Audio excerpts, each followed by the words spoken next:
नमस्कार दोस्तों, आज मैं सुनाने जा रही हूँ आपको एक नई कहानी, बदलते विचार। उस दिन दादाजी अचानक ही घर पर आ गए थे। कोई भी यह बात नहीं जानता था कि दादाजी घर पर आ रहे हैं, क्योंकि दादाजी ने कहा था कि मैं अगले महीने में आऊँगा, लेकिन वह अचानक ही आ गए थे। इसलिए किसी को भी यह ध्यान नहीं था कि दादाजी आ जाएंगे। तभी दादाजी जब घर पर आए तो देखा कि उनका बेटा फ़ोन पर बात कर रहा था। तभी दादाजी की नज़र अपने पोते पर गई। पोता भी किसी से बात कर रहा था। उन दोनों को बातें करते हुए देख दादाजी नाराज़ हो गए। उन्होंने किसी से कुछ भी नहीं कहा, चुपचाप बैठ गए। तभी उनके बेटे की नज़र दादाजी पर गई और वह देखकर पूछने लगे कि आप कब आए, हमें तो पता ही नहीं चला। तभी दादाजी ने कहा कि जब तुम सब लोग बातें कर रहे थे तभी मैं आ गया था। तुम सभी लोग मोबाइल फ़ोन पर हमेशा लगे रहते हो। तुम्हें यह भी ध्यान नहीं कि मैं कब आया हूँ। जब से फ़ोन आया है तब से सभी की ज़िंदगी में बहुत ज़्यादा बदलाव आ गया है। कोई किसी को भी याद नहीं करता है और ना ही किसी के पास मिलने का समय है। बस फ़ोन घुमा दिया और बातें हो गई। अब उनके बेटे को लग रहा था कि पिताजी शायद नाराज़ हो गए हैं। तभी वह अंदर गए और उनके लिए पानी की व्यवस्था की। वह दिन गर्मियों के थे, फ़ोन सभी के पास नहीं हुआ करते थे। मोबाइल जब आए तब की ही यह बात है। दादाजी ने पानी पिया और पानी पीकर बैठ गए। अभी उनके पास आया हूँ। दादाजी ने पूछा कि तुम भी अब बड़े हो गए हो और हमेशा फ़ोन पर लगे रहते हो। फ़ोन में ऐसा क्या है जो तुम हमेशा बात करते रहते हो? पोता बोला कि यह आप नहीं जानते, फ़ोन से हम बहुत कुछ कर सकते हैं, दूसरों से बातें कर सकते हैं और कभी कभी जब हमारा होमवर्क छूट जाता है तब हम फ़ोन से भी पूछ लेते हैं। मोबाइल फ़ोन बहुत ही ज़रूरी हो गया है। यह सभी के पास है और हम कुछ ही सेकंड में बातें कर सकते हैं। तभी दादाजी ने समझाया कि फ़ोन आ जाने से कुछ नहीं होता है। उनके आने से रिश्ते थोड़ी फीके पड़ गए हैं, क्योंकि पहले लोग मिलने आया करते थे और आज फ़ोन पर ही हालचाल पूछ लेते हैं। किसी के भी पास मिलने का समय नहीं है। शायद दादाजी को फ़ोन से बात करना पसंद नहीं था, क्योंकि वह यह समझते थे कि फ़ोन के आने से हमेशा दूरियां बढ़ी हैं। सुबह हुई, सभी के लिए नाश्ता बनने लगा और दादाजी भी नाश्ता कर रहे थे। तभी उनका बेटा आया और कहने लगा कि मुझे शाम की गाड़ी से बाहर जाना है।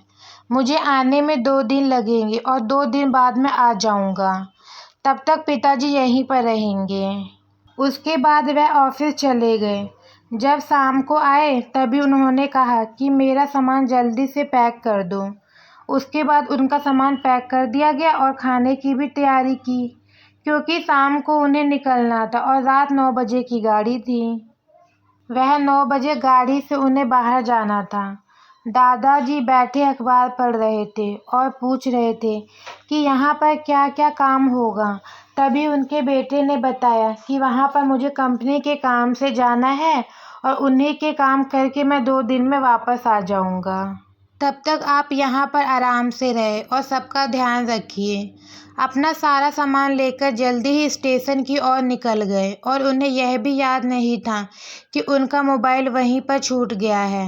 वह अपना मोबाइल नहीं ले पाए थे और ऐसे ही निकल गए थे। जल्दबाजी में ऐसा हो गया था, इसलिए मोबाइल नहीं उठा पाए थे और जब 2 घंटे बीत चुके थे और उनके बाद उनकी गाड़ी स्टेशन पर आ गई थी, वह अपनी गाड़ी में बैठे और सफ़र के लिए निकल गए और सभी घर वाले रात होने की वजह से सो गए। जब सुबह हुई तो घर वालों ने सोचा कि उनसे बात कर ली जाए, क्योंकि हमें यह पूछना चाहिए कि वह कहाँ तक पहुँचे हैं। जब फ़ोन मिला रहे थे, फ़ोन की घंटी घर पर ही बज रही थी। दादाजी वहाँ से कह रहे थे कि उसे कुछ भी याद नहीं रहता, अपना सामान भी ठीक तरह से नहीं रख सकता और मोबाइल को भी यहीं पर छोड़ गया है। अब उसकी खैरियत के बारे में हमें कैसे पता चलेगा? सभी लोग पूरी तरह से घबरा गए थे। सुबह हो चुकी थी, लेकिन किसी का भी काम में मन नहीं लग रहा था। क्योंकि उनकी खैरियत के बारे में जानना चाहते थे।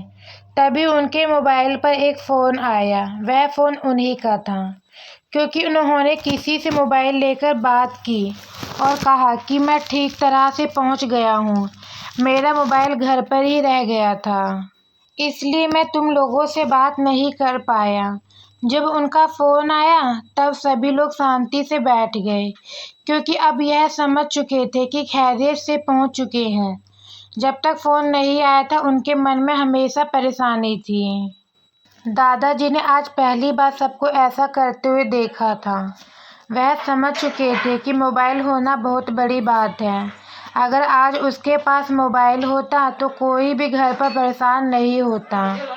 तब से दादाजी समझ चुके थे कि मोबाइल बहुत ही अच्छी चीज़ है, जिससे हम दूसरों की खैरियत पता कर सकते हैं। उस दिन के बाद से दादाजी ने भी अपने लिए एक मोबाइल ले लिया था और उसी मोबाइल का प्रयोग कर रहे थे। दादाजी का फ़ोन आया और पोता कहने लगा कि आपने भी एक नया मोबाइल ले लिया। तभी दादाजी ने कहा कि यह तो बहुत ही ज़रूरी चीज़ है, मैं इस बारे में नहीं जानता था। जब मैं इसके उपयोग जान गया हूँ तो मैं समझ सकता हूँ कि यह बहुत ही उपयोगी चीज़ है। तो दोस्तों, आज की मेरी ये कहानी यहीं पर ख़त्म होती है। आपको मेरी ये कहानी कैसी लगी कमेंट करके ज़रूर बताएं। अगर आप मेरे चैनल पे नए हैं तो मेरे चैनल को सब्सक्राइब करें, लाइक करें। आगे मैं आपको ऐसी और कहानियाँ सुनाती रहूँगी। धन्यवाद।